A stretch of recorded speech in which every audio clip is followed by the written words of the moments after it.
자, 오늘은 조선시대 정치사에 대해서 이제 정리를 해보려고 합니다. 먼저 우리가 살펴볼 부분은요, 건국과 유교적 통치 체제의 정비예요.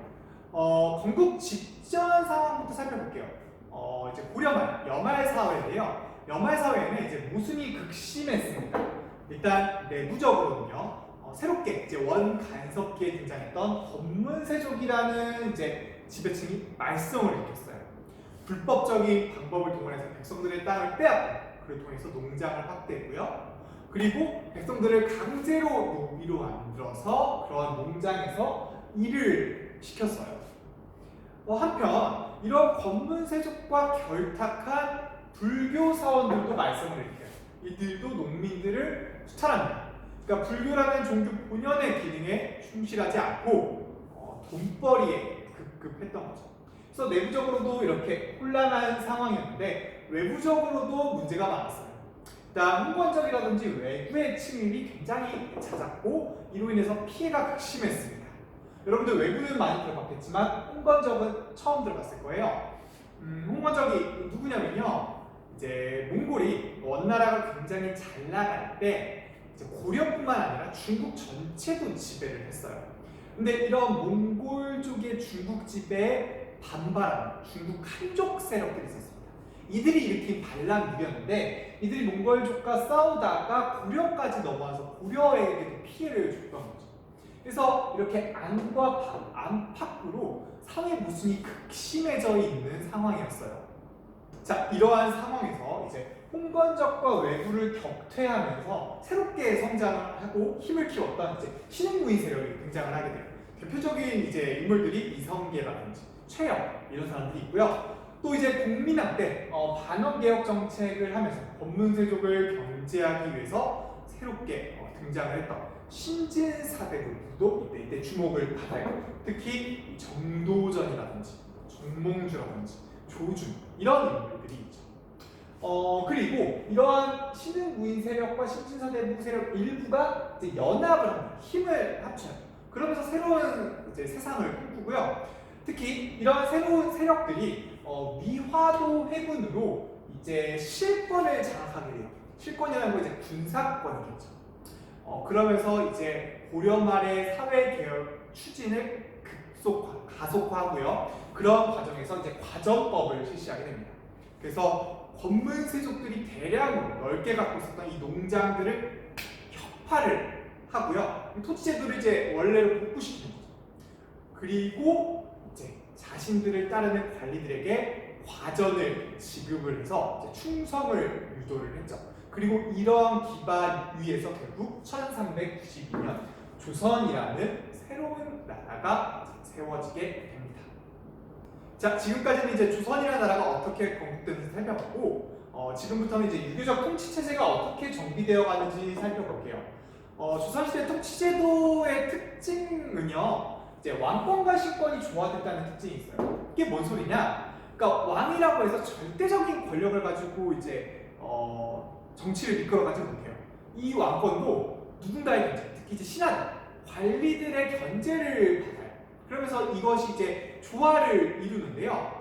어떻게 조화되어 가는지 한번 쭉 과정을 살펴보겠습니다. 앞서 이제 이 조선이라는 나라를 세운 사람은 태조 이성계입니다. 근데 이성계를 보좌했던 유명하신 정도전이 이제 재상 중심 정치를 주장을 하면서 재상권을 두높이고 이 정치 중심 재상이 되어야 한다고 생각을 했어요. 그러면서 이제 이성계의 막내 아들을 세자로 밀면서 그 이후의 상황을 도모하고 있었거든요. 근데 이것에 불만을 품은 사람이 있었습니다. 바로 태종 이방원이었어요. 이방원 같은 경우는 조선 건국에도 굉장히 공을 많이 세웠고 야심이 많은 사람이었거든요. 근데 이런 사람이 이제 정도전이 하는 게 꼴보기가 싫은 거예요.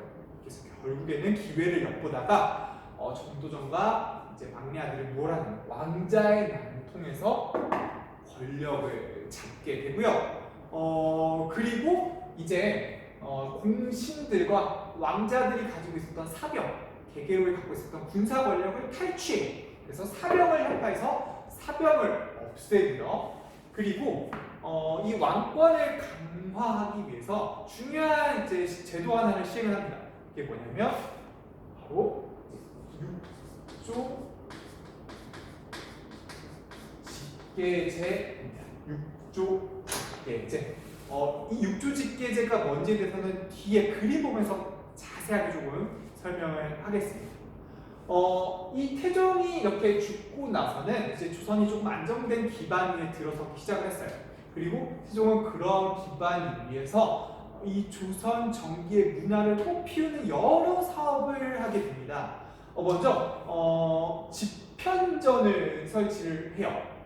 자, 그리고 여기서 이제 훈민정음 같은 게 연구되었다는 것도 잘 알고 있죠. 집현전이 뭐냐? 모아놓는 거예요. 집합시켜놨어요. 누구를? 이 현명한 사람들. 그래서 이제 세종이 여러 가지 정책을 연구하고 집행하고 시행했던 그런 기관으로 자리를 하게 됩니다. 그리고 이 세종은요, 왕권만 강조하지 않고요, 이 왕권과 신권의 조화를 추구합니다. 그러면서 어떤 걸 실시하냐면 의정부 서사제를 시행을 해요. 이 의정부 서사제는요, 육조직계제와는 조금 성격이 다른 거거든요. 이 두 가지 이따가 그림 보면서 선생님과 자세히 살펴보겠습니다. 그리고 세종은요, 민본 정책을 실시해요.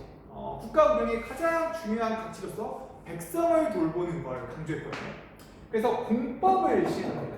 이 공법이 뭐냐면요, 쉽게 풀어말하면 세금 제도인데요. 이제 그 토지의 비옥도, 그해 농사, 풍요, 농사가 잘 되는지 안 되는지를 따져가지고 세금을 많이 걷거나 아니면 조금 걷거나 하는 거예요. 그러니까 모든 사람에게 똑같이 세금을 걷는 게 아니라 재산이나 형편, 그의 사정에 따라서 세금을 차등적으로 이제 거두려고 했던 굉장히 합리적인 세금 제도였죠.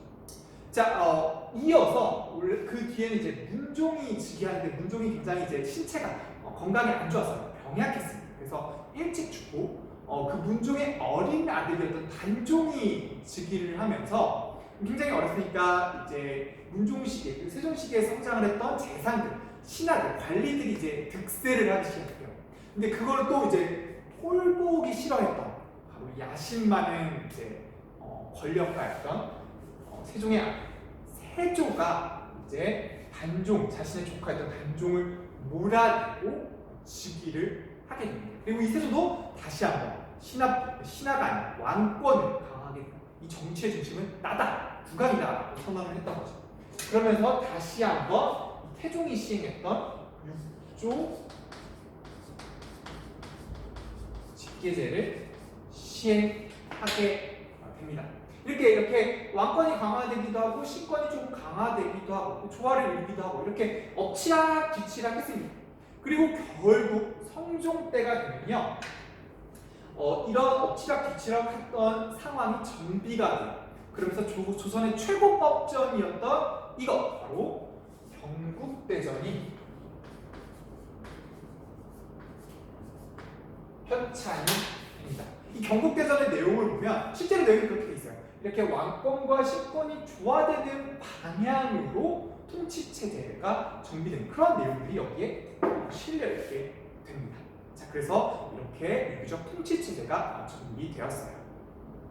자, 그러면 의정부 서사제 그리고 육조직계제가 뭔지 살펴볼게요. 자, 이 육조직계제 같은 경우는요, 비교적 왕권을 강화했던 제도였어요. 그래서 이제 아까 살펴봤던 태종이라든지 그리고 세조라든지 이런 왕들이 국왕권을 강조하면서 육조직계제를 시행했죠. 한편 이제 의정부 서사제는 좀 성격이 달라요. 신권도 강조했던, 신권도 더불어 강조했던 제도인데 이거 같은 경우는 아까 살펴봤던 세종이 시행을 했었죠. 그래서 한번 보겠습니다. 육조직계제 같은 경우는 간단해요. 이제 국왕이 있고 의정부가 있어요. 근데 이 의정부는 재상들이 모여있는, 관리들의 우두머리가 모여있는 그런 기구죠. 그러니까 영의정, 좌의정, 의정이요. 근데 이 육조직계제 아래에서는 의정부가 별다른 역할을 하지 못해요. 이 의정부를 제껴버립니다. 그리고 국가의 중요한 업무를 이 육조에서 국왕한테 직접 보고해요. 이 의정부한테 보고하지 않고 국왕한테 직접 보고하고 국왕이 그거 업무 보고를 받으면 그래 하면서 안 돼 하고 거절할 수도 있고 괜찮은데 하면서 승인할 수도 있고 이렇게 의정부가 배제된 형태예요. 근데 의정부 서세 같은 경우는 의정부가 굉장히 중요한 역할을 해요. 이 6조가 바로 국왕한테 못 가고 의정부를 한번 거칩니다. 그래서 제3들이 한번 그 정책에 대해서 토의를 하고 이거 괜찮은데 하면 이제 국왕한테 올리는 거죠. 그리고 이 의정부에서 별론데 하면서 여기서 이제 쌩 까고 국왕한테 아예 안 올라갈 수가 있어요. 그러니까 재상이 정치에서 중요한 역할을 담당하게 되는 거죠. 그래서 이제 국왕권이 강조되었을 때는 이런 6조 직계제가 시행되고 이제 왕권과 신권이 좀 조화를 이루고 신권이 좀 강조되었을 때는 이 의정부 서사제가 실시되었다고 여러분들 정리하시면 될 것 같습니다. 자, 그럼 이어서 중앙정치기구가 어떻게 정비되었는지 한번 살펴보겠습니다. 먼저 국왕이 있습니다. 그리고 그 밑에는 이제 재상들이 모여있는 의정부가 있죠. 그래서 관리들이 우두머리로서 국정을 총괄하게 됩니다. 그리고 의정부 밑에는 6조가 있고 각각의 사무를 나누어서 처리를 합니다. 이 6조에서 좀 중요한 게 바로 2조입니다.